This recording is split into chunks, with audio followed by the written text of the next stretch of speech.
In today's video, I am making a dollhouse kitchen. This dollhouse is 1/12 scale. Because this dollhouse is intended for young children to play with, none of the doors will be functional. So my design is very easy and simple. This dollhouse project has been my practice piece to understand the whole process of dollhouse making and doll furniture creations. So you learn by doing, at least I do. My next dollhouse kitchen will be much more functional with fully working doors and drawers. I'm trying to finish this dollhouse. I have 2 last rooms to complete, and then the house will be completely furnished and finished.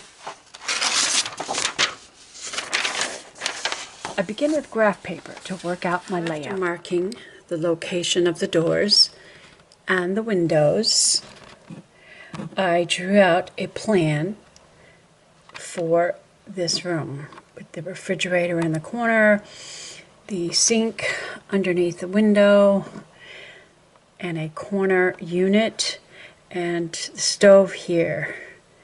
I wanted the sink here, but it just seemed better to have the sink over there under that window because this window is taking up space.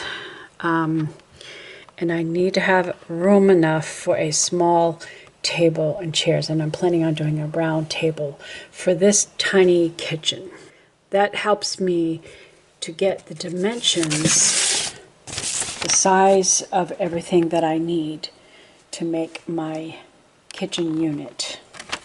The materials that I will be using for this project are tagboard or chipboard. These came in a 12x12 scrapbook papers. It's 2 millimeters thick. I have scrap pieces of foam core to build the structure. I always say free materials. And I will be using glossy photo paper to give a shiny facade to the kitchen cabinets and the refrigerator. Someone recently gifted me a whole bunch of this photo paper. I saved these molded plastic containers, which are about the size I need for kitchen sinks. Here are the tools that I will be using for this project.